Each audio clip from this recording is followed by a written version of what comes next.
खा, तू मेरा मित्र है, खा।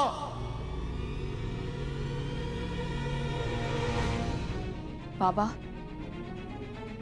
मैं आपके लिए मांसाहार का प्रबंध कर दूंगी, पर अभी कुछ तो खा लीजिए।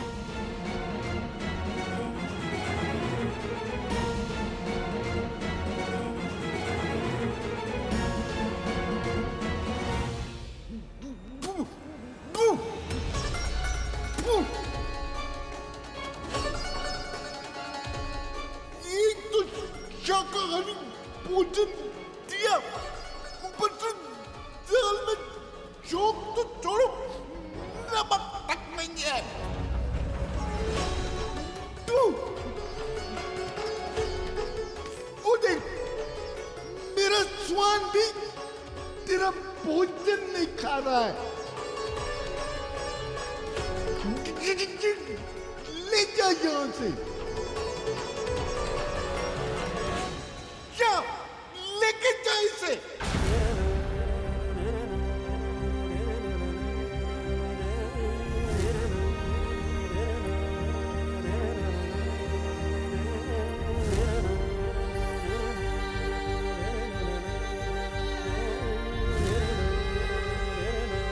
भोजन स्वाधीन बना दिया? इतनी बड़ी भूल कैसे हो गई मुझसे?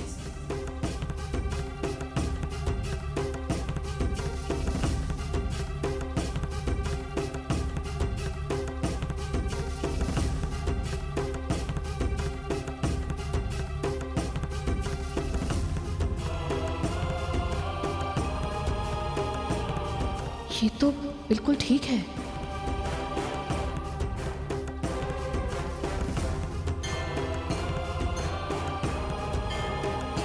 बाबा को मुझसे इतनी घृणा क्यों है? इन्हें प्रसन्न करने के लिए और क्या करूं मैं? विंता माँ की समस्या तो और भी अधिक गंभीर हो गई है प्रभु।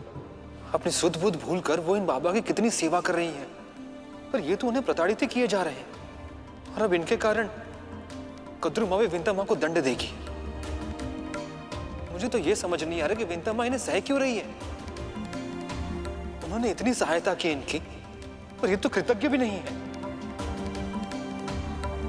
ये कृतज्ञ नहीं, इसका अर्थ ये तो नहीं कि किसी को भी इनकी सहायता नहीं करनी चाहिए।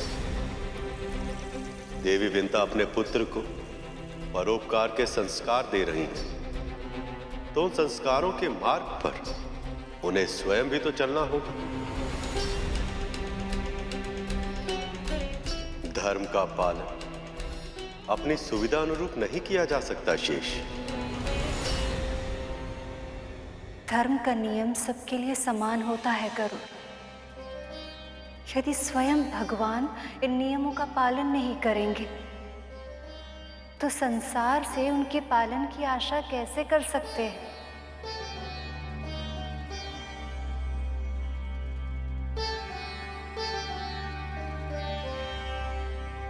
प्रभु ने भी यही कहा था मां। क्योंकि वो जानते हैं कि ये नियम है। बिना पुरुषार्थ के लक्ष्मी किसी को नहीं मिलती। परंतु मां, स्वयं लक्ष्मीपति नारायण को भी नहीं।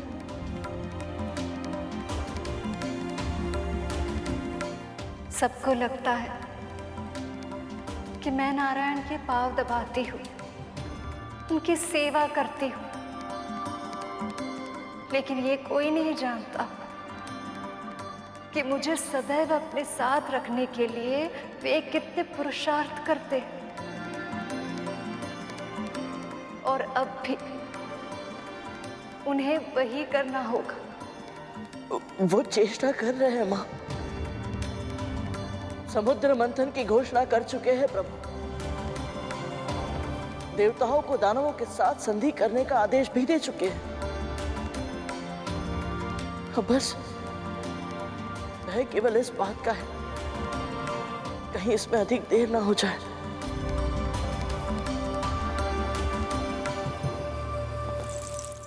सत्य कह रहे हो तुम दोनों?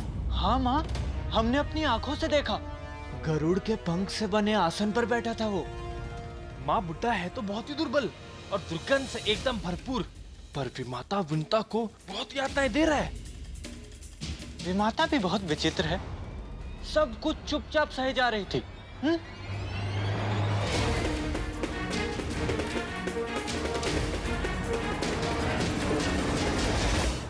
ऐसा कौन सा अतिथि है वो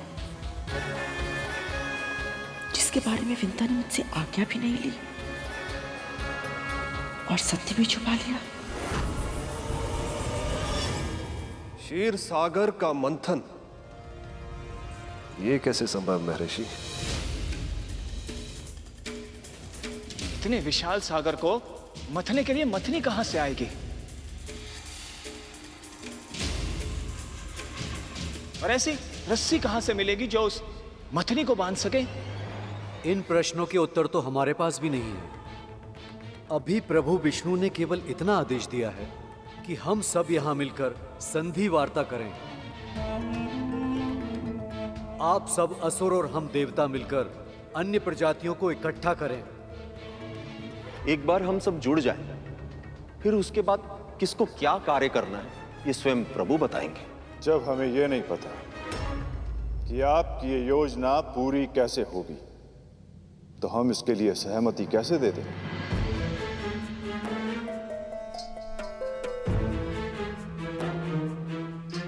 महाराज बलि,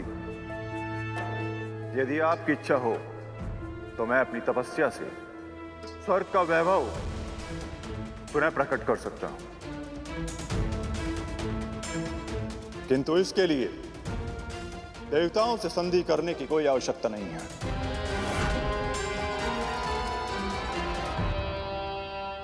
क्षीर सागर बहुत गहरा है गुरुदेव, और हमारे अतिथियों की भाव भंगिमाएं बता रही हैं अब तक जो कहा गया है उससे कहीं अधिक गहरा है इनका यहां आने का उद्देश्य। मुझे क्यों ऐसा लग रहा है कि केवल बहुमूल्य रत्न, ऐश्वर्य, अप्सराएं और श्री लक्ष्मी जी ही सागर से बाहर नहीं आई, कुछ और भी छुपा है समुद्र के गर्भ में। नारायण नारायण, आप सही कह रहे हैं महाराज। समुद्र मंथन से एक ऐसी वस्तु प्रकट होगी जो किसी और उपाय से पाना असंभव है, और वो है अमृत। अमृत, अमृत।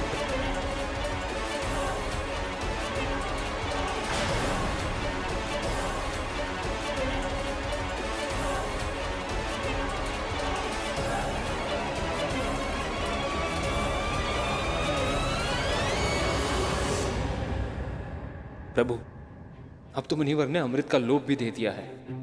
अब तो असुरों को मंथन करना ही पड़ेगा। अमृत का लोभ असुरों को संधि करने के लिए उत्साहित तो कर सकता है, पर हो सकता है कि यह पर्याप्त ना हो। वो कैसे प्रभु? यदि एक बार असुरों ने समुद्र मंथन के इस विराट कार्य में भाग लेने का वचन दे दिया, तो इस कार्य में कितनी भी कठिनाइयां क्यों ना आ जाए, वे अपने वचन पर अंत तक दृढ़ रहेंगे। क्योंकि यदि यह मंथन बीच में रुक गया तो प्रलय भी आ सकती है, फिर देवी लक्ष्मी कभी लौटकर वापस नहीं आएंगी, सृष्टि का संतुलन पूरी तरह से बिगड़ जाएगा। और यदि ऐसा हुआ तो सब नष्ट हो जाएगा, सब।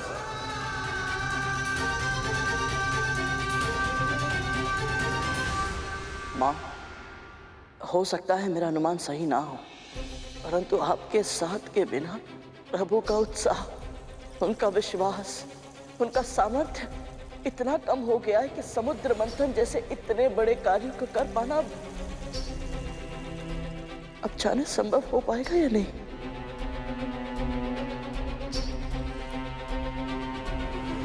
प्रभु को आपकी सहायता की आवश्यकता है माँ। माँ, यदि आप अभी मेरे साथ विष्णुलोक नहीं चल सकती तो कुछ ऐसा कीजिए ना जिससे प्रभु को आपके साथ होने का आभास हो।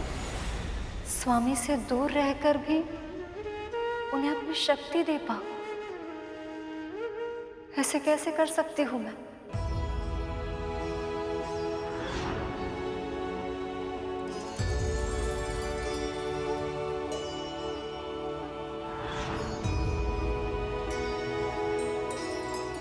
मेरी माँ मेरे तन से गिरे पंखों को सहज कर रखती है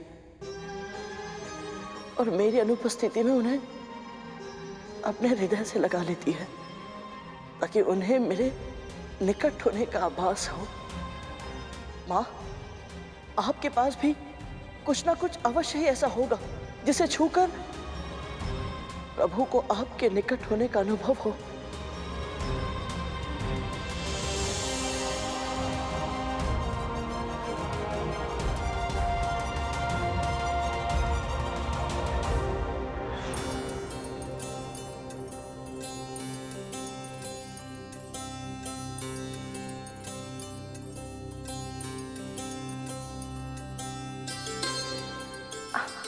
स्वामी क्या कर रहे हैं आप? यदि आप मेरे पांव दबा सकती हैं तो मैं आपके पांव सजा नहीं सकता? मैं तो आपकी अर्धांगिनी हूँ, किंतु आप तो संसार के परमेश्वर हैं। और आपका पति भी तो।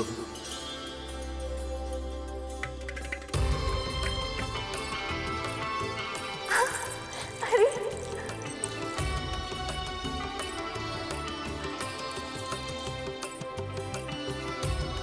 आपका नूपुर तो मेरा शत्रु ही बन गया, मेरे आते की रचना ही बिगाड़ दी।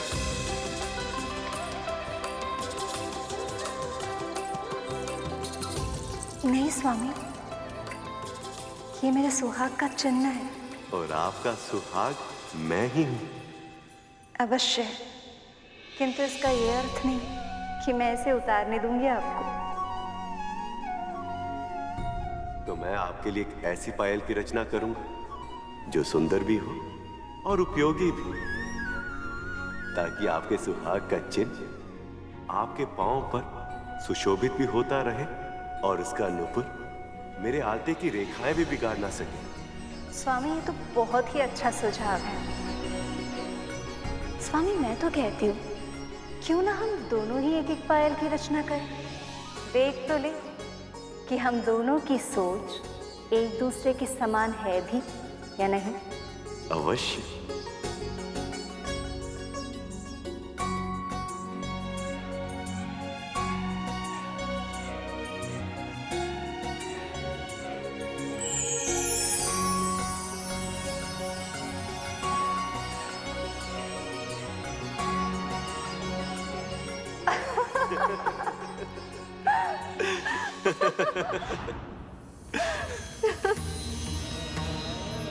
क्या हुआ माँ?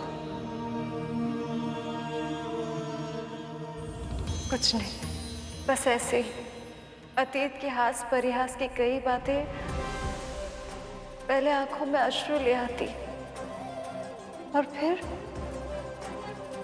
मुख में मुस्कुराहट।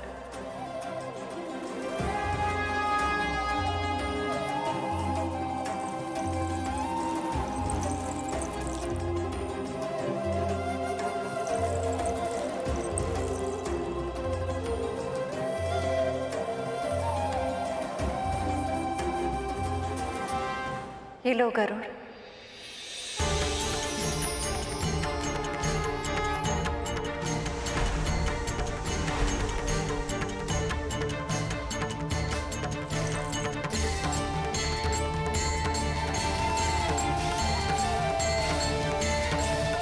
जब मैं इसे लेकर प्रभु के पास पहुंचूंगा तो वो कितने प्रसन्न हो जाएंगे। निर्जीव होते हुए भी पायल उनके अधरों पर आशा का, आंखों में भविष्य की झांकी का और हृदय में संकल्प का संचार करने की।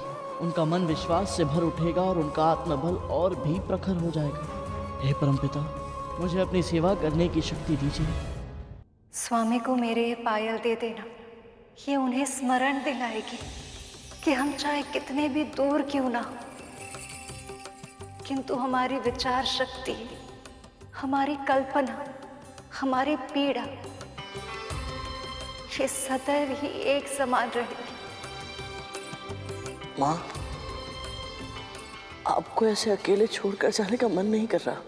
मुझे अकेले छोड़कर कहाँ जा रहे हो पुत्र? आशा देकर जा रहे हो कि मेरी यह विरह शीघ्र ही समाप्त होगी।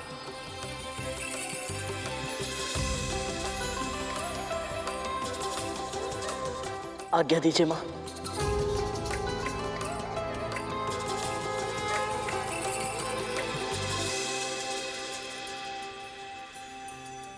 समस्याएं कितने भी कठिन क्यों ना,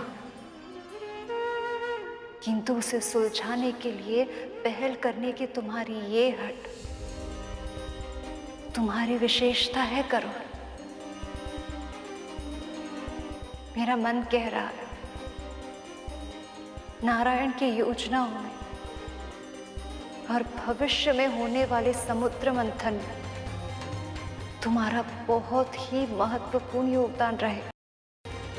इतनी ख्याति अर्जित करोगे कि तुम्हारी मां को तुम पर गर्व होगा।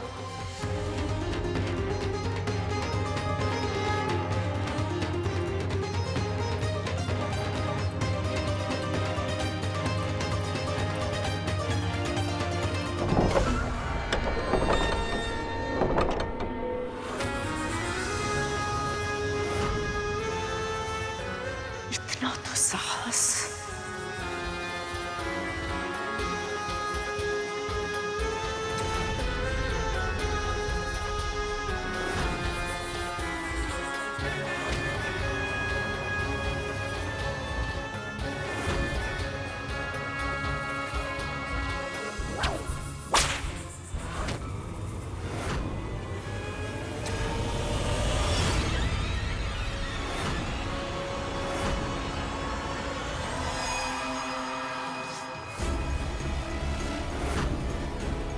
ये कोड़ा अचानक कैसे रुक गया?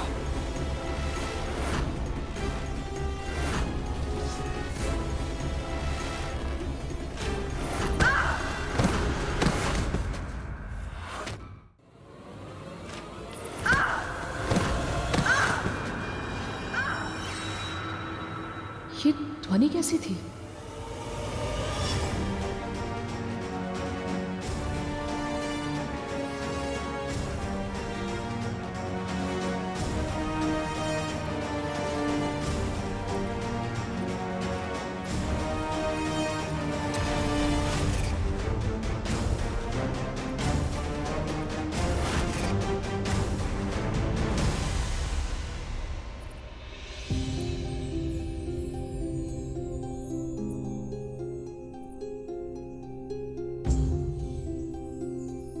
आपका बहुत बहुत धन्यवाद प्रभु। मेरी कुटिया इन वृद्ध बाबा के विश्राम का साधन बन पाई। मेरी उत्सुकता को क्षमा कीजिए प्रभु, परंतु मैं समझ नहीं पा रहा हूं ये वृद्ध है कौन और चाहते क्या है। जब ये विंता मां को इतना भला बुरा कहते हैं तो लगता है जैसे कोई असुर है जो उनके जीवन को और भी कठिन बनाने आए हैं। और जब मैं इन्हें कद्रुमा के साथ ऐसा व्यवहार करते हुए देखता हूं तो लगता है जैसे ये कोई समस्या नहीं है, ये तो स्वयं समाधान है। यही तो ऐसे व्यक्तियों की विशेषता होती है शेष। इनके व्यक्तित्व के भीतर झांक पाना आसान नहीं होता। ये वो पारखी होते हैं जो श्रद्धा और धैर्य की असली परीक्षा लेते हैं। धैर्य की परीक्षा तो मेरी भी हो रही है प्रभु। मैं ये सोच सोच के व्याकुल हूं कि देवता और दानव संधि कर पाएंगे भी या नहीं।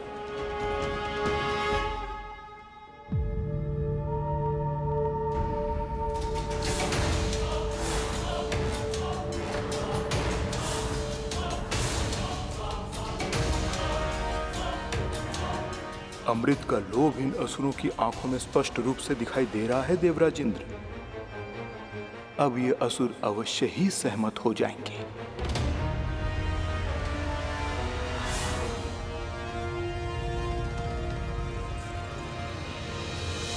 हम इससे सहमत नहीं हैं। हम इससे सहमत नहीं हैं। हम इससे सहमत नहीं हैं। ये क्या हो गया? यदि असुरों ने देवताओं की सहायता नहीं की तो ये समुद्र मंथन नहीं हो पाएगा। और यदि ये मंथन नहीं हुआ तो क्या महालक्ष्मी और आपके दर्शन एकत्र कभी नहीं हो पाएंगे।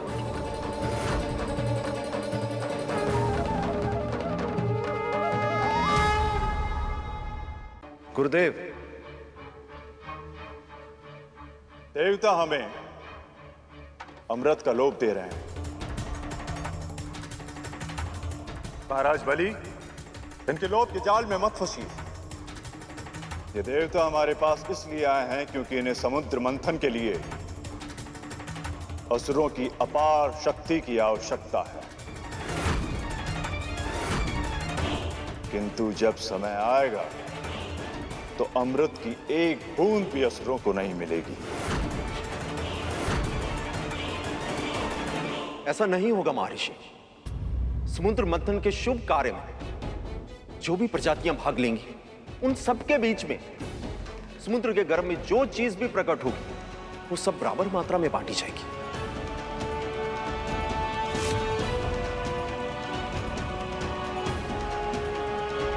किंतु महाराज, असुरों को अमृत की क्या आवश्यकता है? हम असुरों के पास मैं हूं, शुक्राचार्य। यदि किसी भी असुर की मृत्यु होती है तो मैं उसे अपनी संजीवनी विद्या से एक क्षण में पुनः जीवित कर सकता हूं। गुरुदेव उचित कह रहे हैं बलि। विष्णु की माया से असुरों का हित हो, ऐसा संभव नहीं। मैं तो कहती इसी क्षण इन देवताओं को यहां से भेज दो। ये सत्य है कि इस समय देवताओं को अमृत की आवश्यकता अधिक है, पर फिर भी ये सब आपके पास प्रस्ताव लेकर आए हैं क्योंकि नारायण की यही इच्छा है। फिर भी यदि आप समुद्र मंथन में भाग लेने के इच्छुक नहीं हैं, तो स्मरण रखिएगा, यदि देवताओं को अन्य प्रजातियों की सहायता से अमृत की प्राप्ति हो गई तो ये भी अमर हो जाएंगे और तब इन्हें मृत्यु के बाद फिर से जीवित होने के लिए ना ही अपने गुरु मंत्रों की आवश्यकता होगी और ना ही किसी विशेष विद्या की व्यवस्था की। और आप सब असुरों को सदैव अपने गुरु पर निर्भर रहना होगा।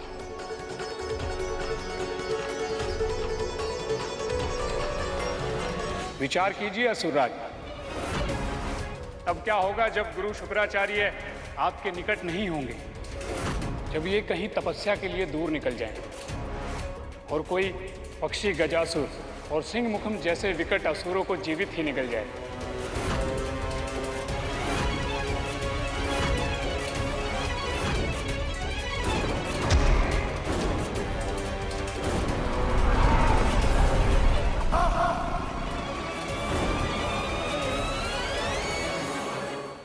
आवश्यकता से अधिक विचार गोजाल है महाराज, जिसमें व्यक्ति स्वयं उलझ के रह जाता है। ये षड्यंत्र है, पहचानिए इसे। नारद मुनि संसार के सर्वश्रेष्ठ वक्ताओं में से एक हैं। इनके शब्दों के प्रभाव में मत आइए।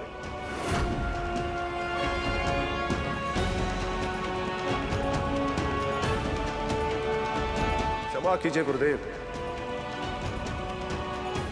पर इनके शब्दों में केवल प्रभाव ही नहीं, अर्थ भी है, और उस अर्थ को मैं अच्छी तरह समझ पा रहा हूं।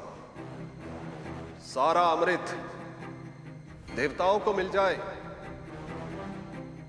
असुरों की सुरक्षा के लिए मैं ऐसा नहीं होने दे सकता।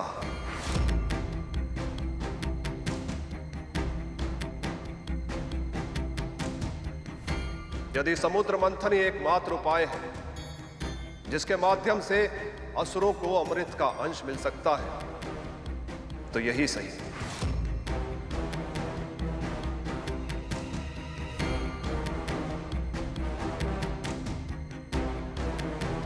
हम आपकी सहायता अवश्य करेंगे देवराज। हम असुर समुद्र मंथन में अवश्य भाग लेंगे। मैं असुराज बलि वचन देता हूं।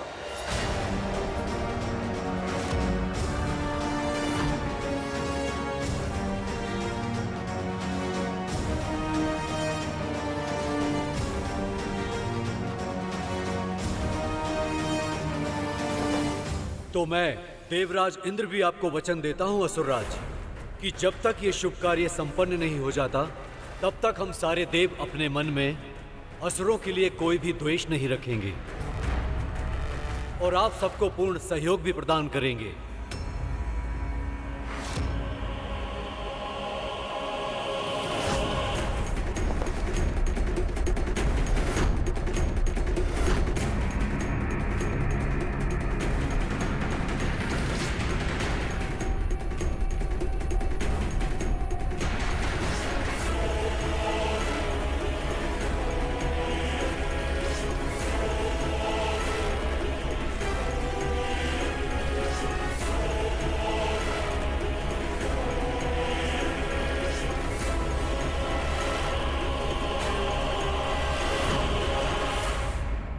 प्रभु, अब तो देवताओं और असुरों की संधि हो चुकी है। अब समुद्र मंथन प्रारंभ हो सकता है। असुर सम्राट बलि ने शुक्राचार्य का सुझाव ना मानकर बहुत बड़ी भूल की है शेष। कैसी भूल प्रभु? यदि गुरु का अनादर करके कोई भी कार्य किया जाए तो सफलता नहीं मिलती, केवल पतन होता। अब तो बस एक ही आशा है, इससे पहले कि बहुत देर हो, बलि को अपनी भूल का आभास हो जाए और वो उसे सुधार ले। अन्यथा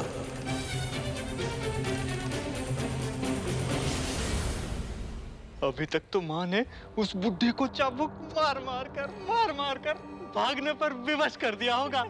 बुढ़ा तो इतना दुर्बल है कि चाबुक देखते ही भयभीत हो गया होगा। दंड तो विमाता विंता को मिल रहा होगा। चाबुक की मार की कल्पना कर तक तू। सट सट सट। गरुड़ जहां कहीं भी होगा, अपनी माँ की चित्कार सुनकर कितना तड़प रहा होगा। माँ माँ माँ माँ।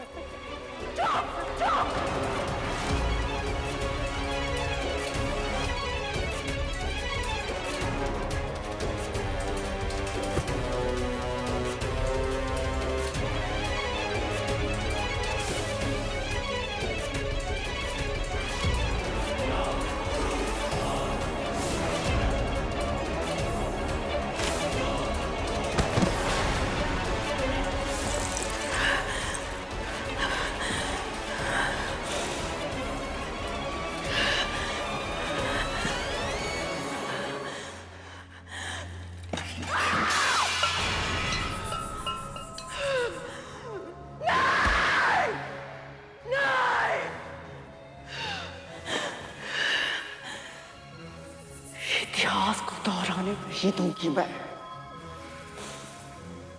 चिंता फिर से मुझे मूर्ख बना दे और मैं देखती रह जाऊं। नहीं,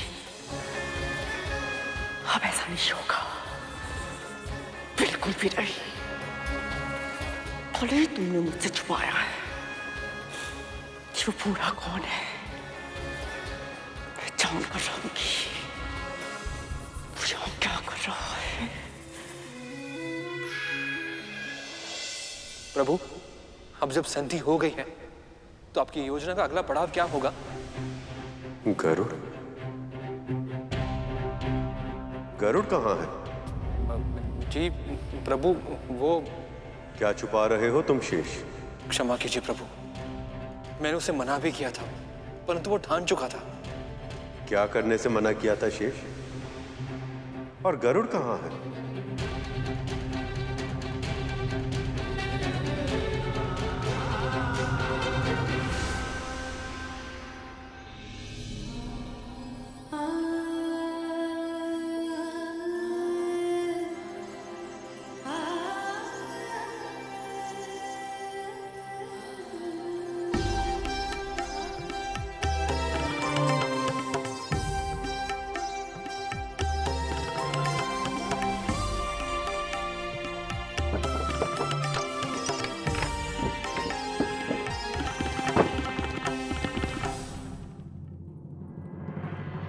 लगता है बाबा को उठने में अभी समय लगेगा। तब तक मैं महल के सारे कार्य समाप्त कर लेती हूँ। फिर उनके लिए चंदन और पुष्पों का लेप बना दूंगी ताकि उनके तन से आने वाली गंध थोड़ी कम हो जाए।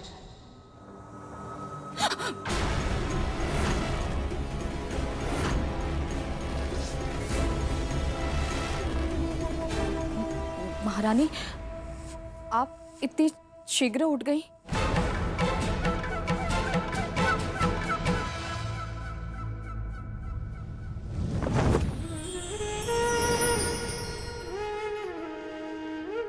गरुड़, कहाँ गए थे तुम?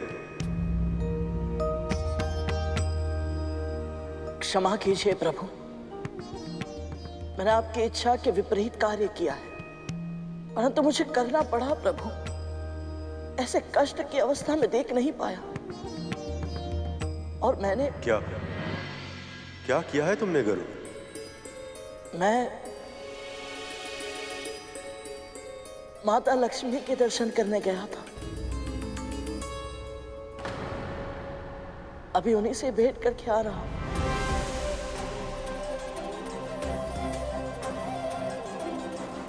ये तुमने क्या किया गरुड़? क्यों तोड़े तुमने मेरे बनाए हुए नियम? क्यों गए तुम देवी लक्ष्मी से भेंट कर? क्या सोचा था तुमने कि ये सब सुनकर मुझे प्रसन्नता होगी? तुम्हें पता है कि विरह की सबसे अधिक पीड़ा कब होती? जब प्रिय और प्रेम एक दूसरे से दूर हो रहे हैं, तब नहीं। जब दोनों एक दूसरे से दूर रहने के लिए विवश हो, तब भी नहीं। विरह की पीड़ा असहनीय तब होती जब विरह की समय सीमा समाप्त होने के बाद मिलन के लिए दोनों एक दूसरे के पास लौट रहे, जब पग आगे नहीं बढ़ पाते और हृदय और भी तीव्र गति से धड़कने लगता। गरुड़, अभी तो केवल देव और दानवों के बीच में संधि हुई। समुद्र मंथन के लिए कितना कुछ करना शेष है। न जाने उस सब में कितना समय लग जाएगा। और तुमने अभी से देवी लक्ष्मी को सूचित कर दिया। उनकी आशाएं कितनी बढ़ चुकी होंगी। उन्होंने शीघ्र ही वैकुंठ लौटने का स्वप्न संजो लिया होगा। ऐसे में यदि किसी भी कारण से मैं अपने लक्ष्य में असफल रहा, तो इनका हृदय चकनाचूर हो जाएगा। तब मैं क्या करूंगा गरुड़? कैसे संभालूंगा मैं स्वयं को? तुम्हें आभास भी है तुमने कितनी बड़ी मूर्खता की है गरुड़। हाँ भैया, मैं जानता हूं मैंने बहुत बड़ी मूर्खता की है। पर यदि मेरी इस मूर्खता से मैंने अपने परम पिता का संदेश मां तक और मां का संदेश परम पिता तक पहुंचा पाया, मैं ये मूर्खता बार बार करूंगा। लक्ष्मी का संदेश?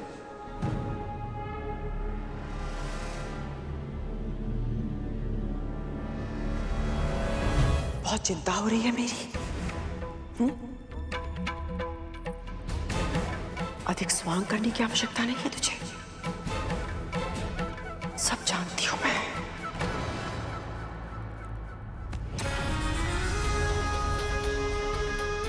तुझे क्या लगता है तू मेरे विरुद्ध षड्यंत्र करेगी, मेरे विरुद्ध योजना बनाएगी? योजना, षड्यंत्र? ये आप क्या कह रही हैं महारानी? कौन है वो?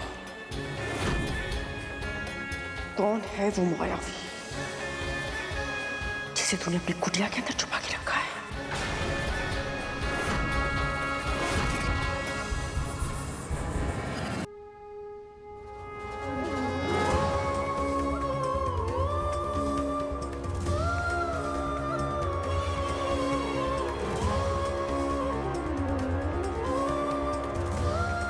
ये मां ने भेजी है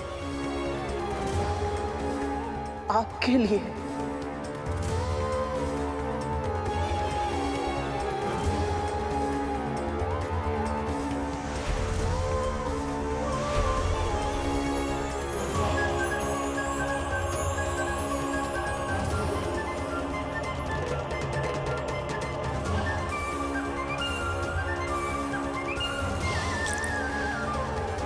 स्वामी, मैं तो कहती हूँ क्यों ना हम दोनों ही एक एक पायल की रचना करें। देख तो ले कि हम दोनों की सोच एक दूसरे के समान है भी या नहीं।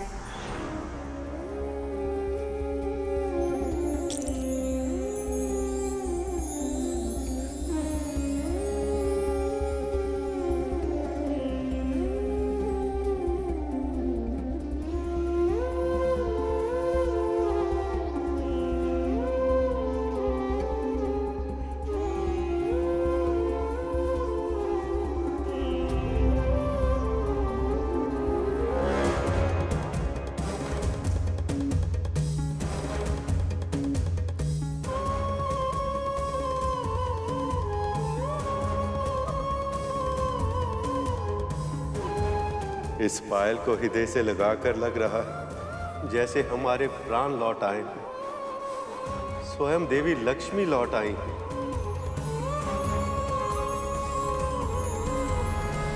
मायावी?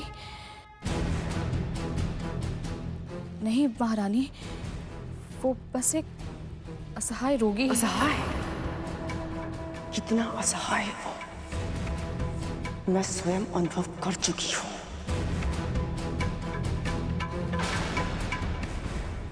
तूने साहस भी कैसे किया? मेरे बिना आज्ञा के तू एक मार्ग के भिक्षुक को मेरे महल के अंदर लाके बिठा देगी? इसीलिए उस दिन तू मुझे कथा सुना रही थी ना, क्योंकि तुझे झूठ बोलने क्या क्या मिल जाए। मुझे क्षमा कर दीजिए। तेरे दंड का निर्णय मैं बाद में लूंगी। इसी क्षण जा और उसे मेरे महल की परिधि से कम एक कोस दूर बाहर फेंक करो। मैं बाबा को लौट जाने के लिए कैसे कहूँ? कहाँ जाएंगे वो? अपना ध्यान कैसे रखेंगे? मैं ऐसा नहीं कर सकती महारानी।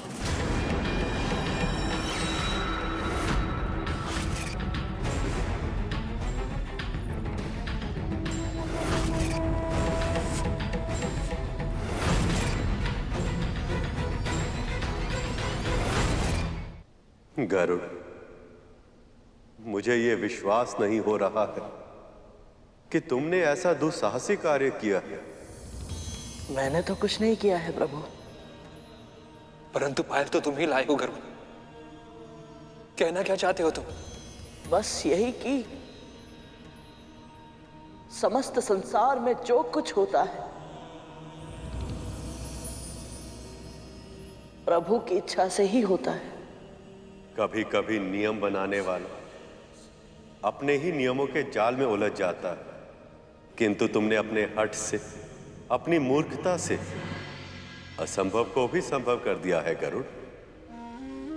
तुमने मेरा नियम तोड़ा भी नहीं, और प्रतीक के रूप में ही सही तुम मेरी प्रिय, मेरी लक्ष्मी को मेरे निकट ले आए।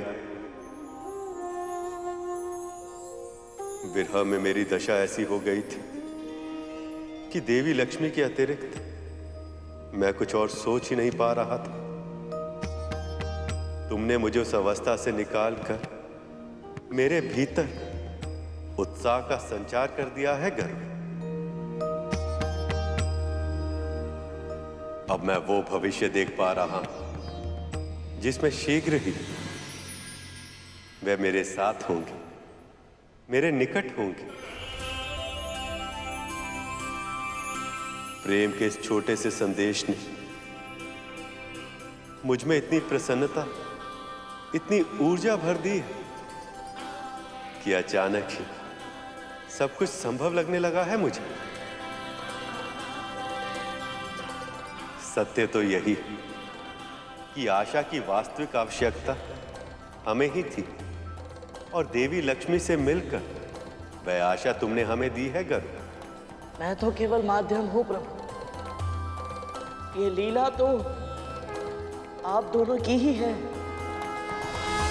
ये सब हमारी लीला है, ये कहकर तुम बच नहीं सकते।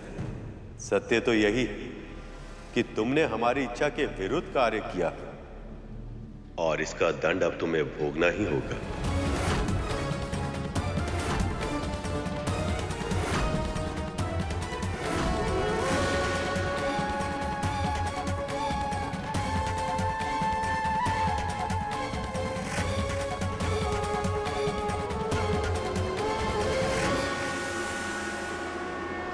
तक क्षीर सागर का मंथन पूरा नहीं हो जाता, तब तक तुम्हें देवों और दानवों के साथ मिलकर इस कार्य को सफल बनाने में योगदान देना होगा।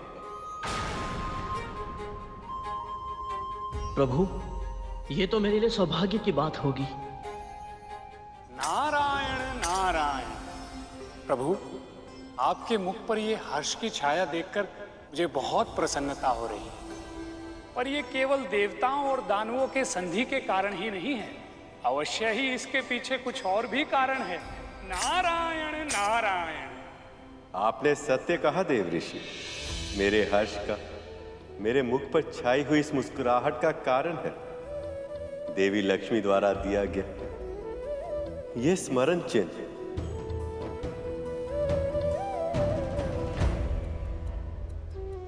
कौन कल्पना कर सकता है कि वियोग में अपनी प्रिया द्वारा दी गई ये पायल जैसी छोटी वस्तु भी अपने प्रेमी के हृदय को इतने उत्साह, इतनी आशा से भर सकती है। प्रभु, क्षीर सागर के मंथन के लिए अगला चरण क्या होगा? सबसे पहले एक ऐसी मथनी का प्रबंध करना होगा जिससे क्षीर सागर को मथा जा सके।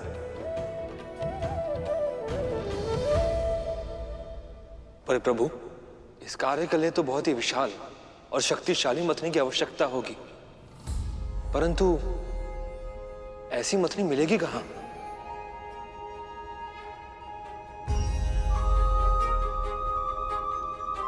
समस्त सृष्टि में एक ही वस्तु है जो ऐसी मथनी का कार्य कर पाने के योग्य है, वह है मंदराचल पर्वत। मंदराचल पर्वत?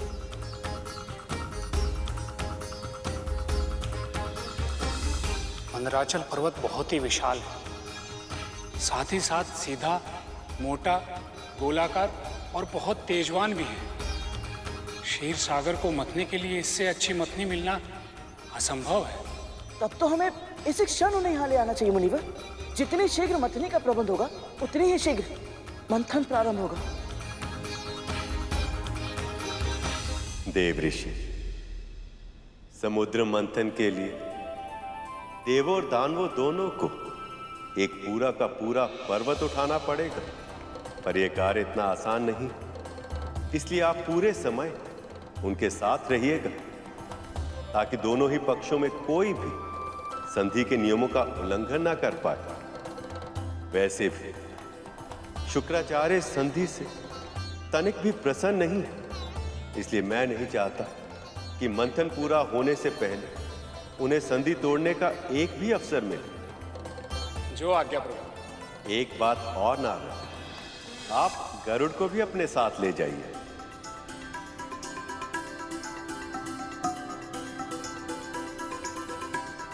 प्रभु, इसमें मैं क्या योगदान दे पाऊंगा?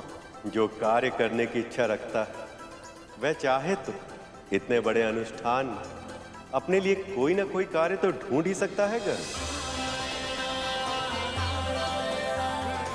जो आज्ञा प्रभु।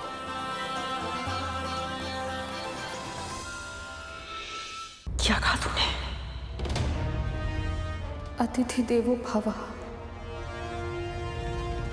ये तो आप भी जानती हैं ना, वो बाबा चाहे जो भी हो, जैसे भी हो, केवल मेरे ही नहीं आपके भी अतिथि हैं, और उनका अनादर करना उचित नहीं है। क्या उचित है और क्या अनुचित, ये तू बताएगी मुझे। तू जो षड्यंत्र कर रही है ना, तो सब जानती हूं मैं विद्या। मुझसे ही झूठ बोलकर इतनी चालाकी से उसे मेरे महल के प्रांगण में तूने आमंत्रित कर लिया, और अब मुझे क्या आना? मैंने आपसे असत्य कहा, उसके लिए मुझे क्षमा कर दीजिए। आपको जो दंड देना है मुझे दे दीजिए, पर बाबा को मेरी कुटिया से मत निकालिए। कौन है वो? तेरा संबंध ही क्या है उनके साथ?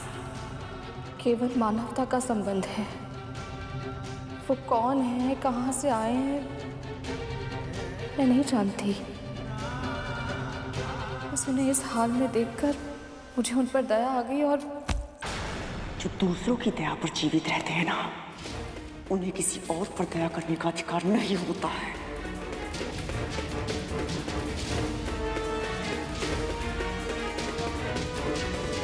अदिति दीदी तेरे पुत्र को अपने साथ क्या लेकर गई?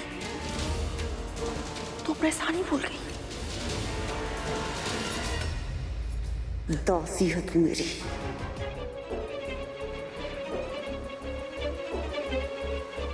दासी।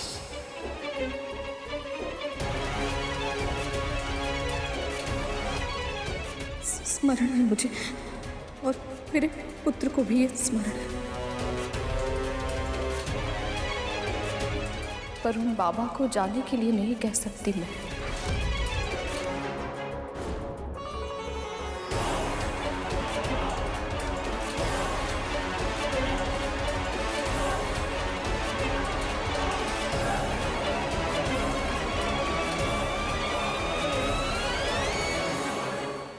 आप सही कह रही थी मां। अवश्य उस बूढ़े की शक्ति का प्रताप है, जो गरुड़ के निकट ना होते हुए भी दासी मां में इतना साहस आ गया कि उन्होंने आपकी ही आज्ञा का उल्लंघन कर दिया। पर आप चिंता ना करें मां, हम उस दुर्गंध के ढेर उस बुढ़े भिखारी को एक क्षण में इस महल से बाहर फेंक देंगे। समस्त सृष्टि में एक ही वस्तु जो ऐसी मतनी का कार्य कर पाने के योग्य है, वह है मंदराचल पर्वत।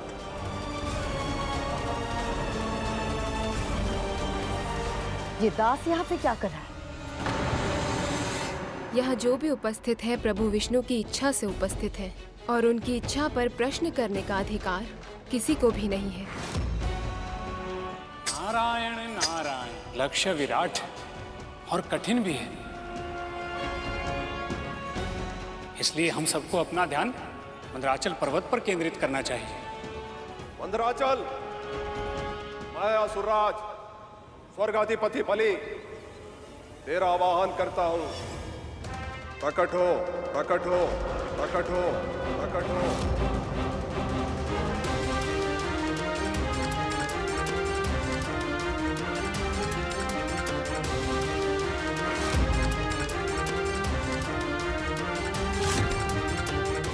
मैं देवराज इंद्र तुम्हें प्रकट होने का आदेश देता हूं। मंदराचल, आदेश का अविलंब पालन हो, आदेश का अविलंब पालन हो, आदेश का अविलंब पालन हो।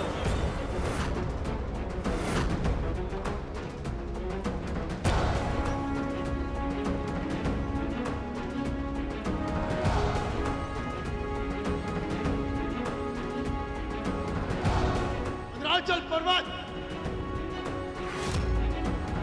सभी देवता और असुर, असुरों की माता दिति और देवताओं की माता अदिति, गुरु बृहस्पति और स्वयं मुनि नारद तुझे बुला रहे हैं।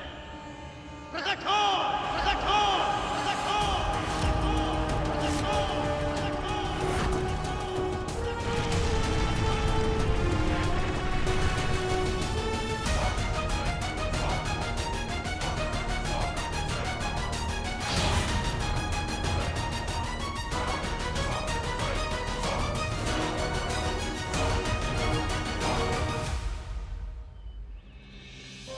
मेरा प्रणाम स्वीकार करें।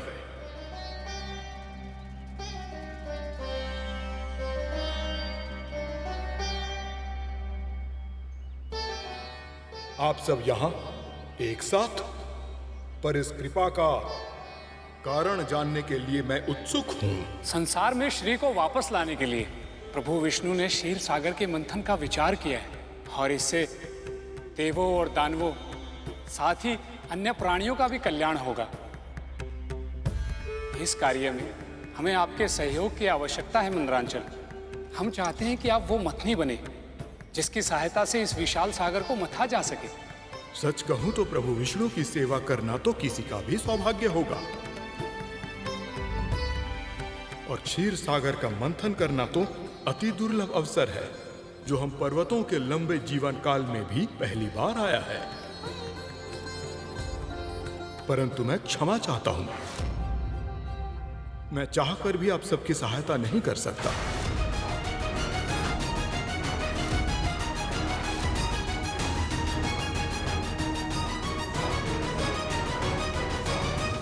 क्या मैं जान सकता हूँ आप इस महत्वपूर्ण घटना में अपना योगदान क्यों नहीं देना चाहते? मैं अपना योगदान देना चाहता हूं, परंतु चाहकर भी ऐसा नहीं कर सकता, क्योंकि अब पहले की तरह मेरे पंख नहीं हैं, और बिना पंखों के मैं अचल हो गया हूं, कहीं आने जाने में असमर्थ हूं। और एक ही स्थान पर रहने के लिए विवश हूं। तो क्या पर्वतों के भी पंख हुआ करते थे? हाँ गरुड़, ये बहुत समय पहले की बात है। केवल मंदराचल पर्वत ही नहीं, सभी पर्वतों के पंख हुआ करते थे और जहाँ उनका मन चाहता वो वहाँ उड़ जाते थे। वो कहीं भी आने जाने के लिए स्वतंत्र थे। और इतने भारी भरकम पर्वतों के अचानक उड़ान भरने से न केवल उन पर उगे हुए वृक्ष और भारी भारी शिलाएं टूटकर नीचे गिर जाती थी, अपितु उन पर्वतों की कंदराओं में रहने वाले साधु संतों की तपस्याएं भी भंग हो जाती थी। इतना ही नहीं, वो फिर से भूमि पर जब लौटते तो भयानक विनाश जन्म लेता और उनके नीचे हर सजीव और निर्जीव वस्तु दबकर पूरी तरह नष्ट हो जाती थी। प्राणियों का बिना भय के जी पाना असंभव हो गया था। पृथ्वीवासियों का एक कष्ट देख स्वर्गाधिपति इंद्र से रहा नहीं गया और उन्होंने सभी पर्वतों के पंख काट दिए। तब जो जहां गिरा सदैव के लिए वहीं स्थापित हो गया। इंद्र के उस असावधानी पूर्वक लिए गए निर्णय के कारण अब मथनी का प्रबंध नहीं हो पाएगा।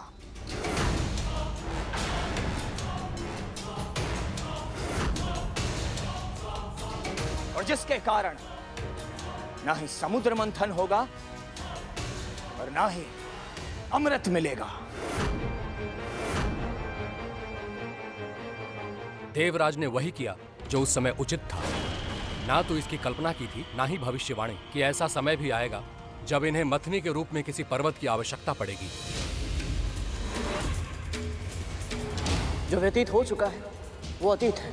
हमें वर्तमान के बारे में सोचना चाहिए। जो समस्या हमारे सामने है उसके समाधान के बारे में सोचना चाहिए। गरुड़ ठीक कह रहा है पुत्र। हे मंदराचल पर्वत, क्या कोई उपाय है जिसकी सहायता से आपको क्षीरसागर तक ले जाया जा सके?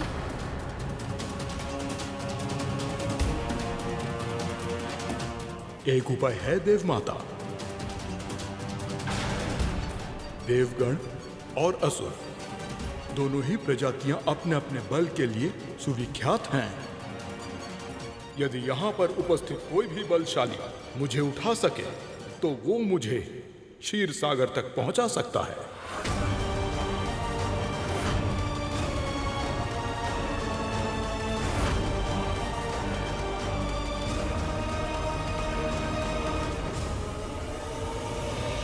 क्या ये संभव है प्रभु? चाहे वो कोई भी प्राणी हो, मानव, दानव या देवता ही क्यों ना हो, पूरा का पूरा पर्वत वो कैसे उठा सकता है? मंदराचल को उठाना तो केवल एक प्रतीक है शेष। ऐसे कार्य का जो पहली दृष्टि में असंभव लगता है, किंतु प्राणी यदि आरंभ में ही ये सोच ले कि वह कार्य नहीं कर पाए तो वह कार्य कभी संपन्न नहीं हो सकता। किंतु यदि प्राणी अपने ऊपर और परमपिता परमेश्वर अर्थात मुझ पर विश्वास बनाए रखे तो पर्वतों को वह सहज ही उठा सकता है। ये शक्ति की परीक्षा नहीं, भक्ति की परीक्षा है शेष। अद्भुत प्रभु, अद्भुत है आपकी लीला। अब तो मैं ये जानने के लिए और भी आतुर हो गया कि आगे क्या होगा। असंभव है, अवश्य ही विष्णु का षड्यंत्र है। हमारी दृष्टि में हमें दुर्बल सिद्ध करके हम असुरों का मनोबल कम करना चाहता है ये। प्रभु विष्णु तो मां लक्ष्मी के वियोग में वैसे ही व्याकुल है, भला वो ऐसा कैसे कर सकते हैं? सभी को कोई ना कोई कार्य असंभव लगता है और वो तब तक असंभव होता है जब तक कोई और उसे कर ना ले। मुझे विश्वास है महाराजा बलि मुझसे सहमत होंगे, क्योंकि कुछ ही समय पहले तक लगता था कि मृत प्राणियों को जीवित करना असंभव है, और फिर गुरु शुक्राचार्य ने संजीवनी विद्या की सिद्धि प्राप्त कर ली और सब कुछ बदल गया। नारद मुनि सही कह रहे मां। जब तक आपका आशीर्वाद हमारे साथ है। ऐसा कौन सा कार्य है जो असंभव है, जो हम असुर संभव नहीं बना सकते? यदि असुर नहीं कर पाए तो हम देवता अवश्य कर लेंगे।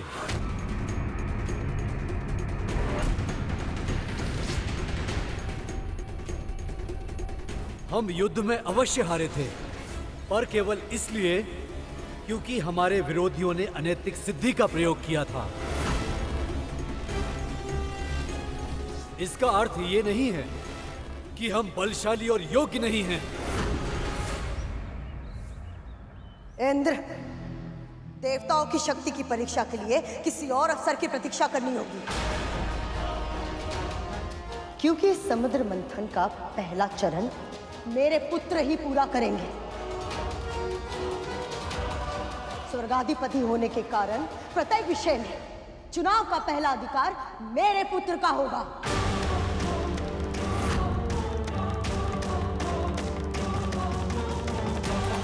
इतना बड़ा लक्ष्य सामने है, पर उस पर ध्यान केंद्रित करने के स्थान पर ये सब आपस में झगड़ा क्यों कर रहे हैं? अवश्य।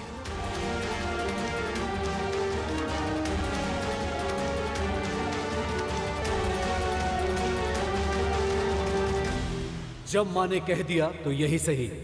असुर जाएं और हो सके तो इस पर्वत को अवश्य उठा लें।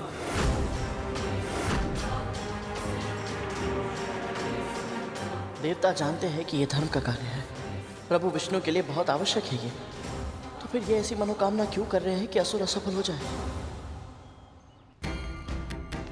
आशीर्वाद दीजिए मां। सफल।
ये सारे के सारे असुर इतने शक्तिशाली होकर भी इस पर्वत को उठाना तो दूर, इसे हिला भी नहीं पा रहे हैं।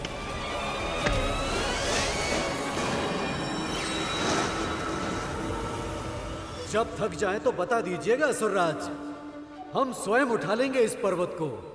जब थक जाए तो बता दीजिएगा असुरराज, हम स्वयं उठा लेंगे इस पर्वत को।